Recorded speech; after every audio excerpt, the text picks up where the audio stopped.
Guys, nilagay na namin kahit hindi pa super init ng mantika kasi gutom na. Hindi guys, kasi frozen yung aming bawang. Baka magtalsik-talsik siya. Ayan. So at least nandiyan na siya sa mantika.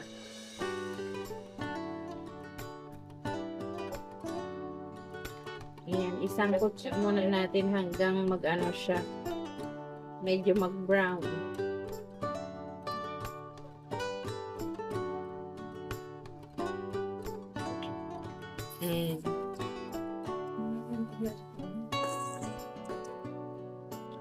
Ayan guys, siyempre isa natin yung bawang at sibuyas. Ayan, pinaghalo na guys. Shortcut na to. Ganyan talaga pag gutom na ang mga Inday. Shortcutin na lahat.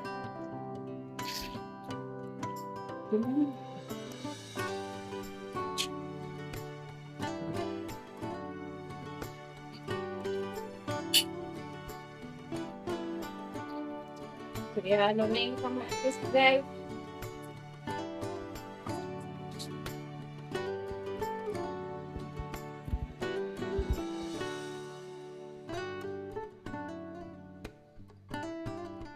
Siyempre yung ating cubes.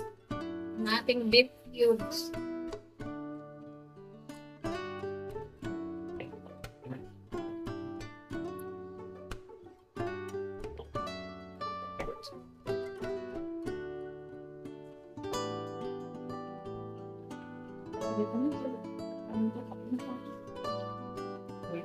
Ilagay natin yung ating sweet paste or chicharo guys. Ayan na.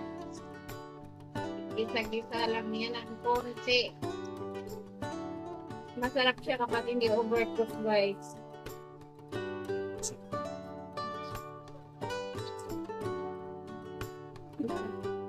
Ayan. So, lagyan natin ng asin.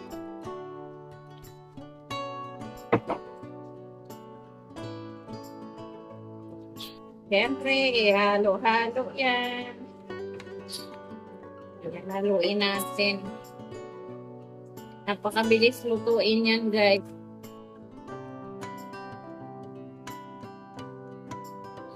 Ayan, lagyan natin ng konting hot water, guys. Ayan, para may sauce siya konti.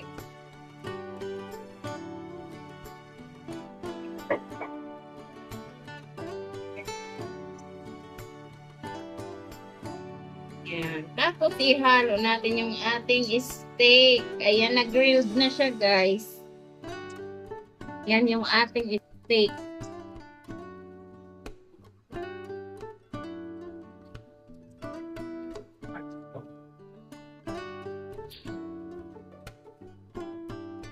Tapos, ihalo-halo na. Ayan guys, ang gagawin nyo kapag meron kayong natirang steak na hindi naubos. Ayan mga leftover. Tingnan nyo naman. Mukha na siyang special guys. Ayan, di ba? Ayan, masarap na ang ating ulam. Ayan, syempre huwag nyo kalimutan, tikman nyo at baka matabang guys. Ayan na siya. Oh, di ba ang sarap, guys? Yummy. Yummy na. Ayan. Ready na ang ating lunch.